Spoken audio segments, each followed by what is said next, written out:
Ismerem azt a pofonos beszart köcsög 4-5 danos faszapó előkben karatézó nyomorék csicskát, halászkarcsit.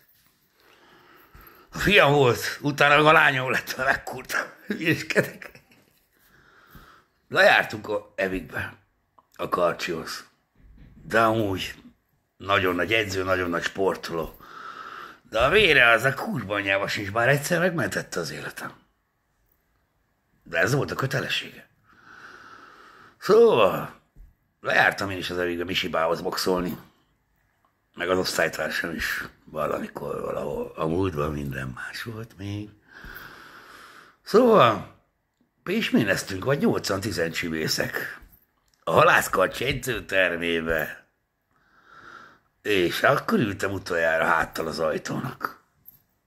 Beült egy haragosom, akit fölbéreltek. És olombetét és baseballütővel hátulról rám baszott 3.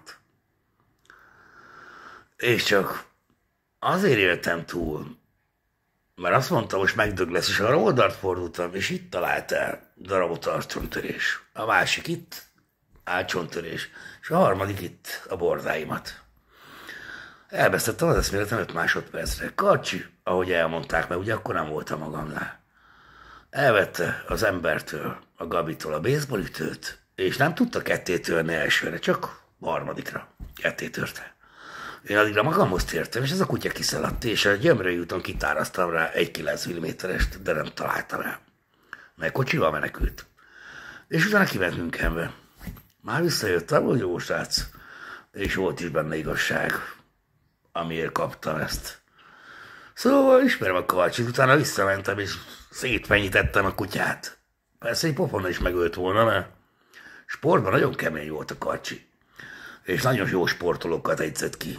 Szóval jó sportember. Ennyit a halászkarcsiról, és ismerem. Kőbánya! De Ágvi, messze még a hajnal, 3:20. Elkerül az álom, a borom visszahúz. Hely, de nem enged aludni, engemet a blue, ta-da-ta-ta. És a Lapajt is ismerem. Szartig vágra a Karcsit. Ő valahogy 5 danos, ha még él a bátyám. Szóval, én vagyok az ismerősöknek a atya. Ilyeskedek. Na, én szerencsés, egészséges. És ennyi rigyába, aztán szívjál, lehet holnap megdög lesz. Jó tanács. A császárban jó tanács.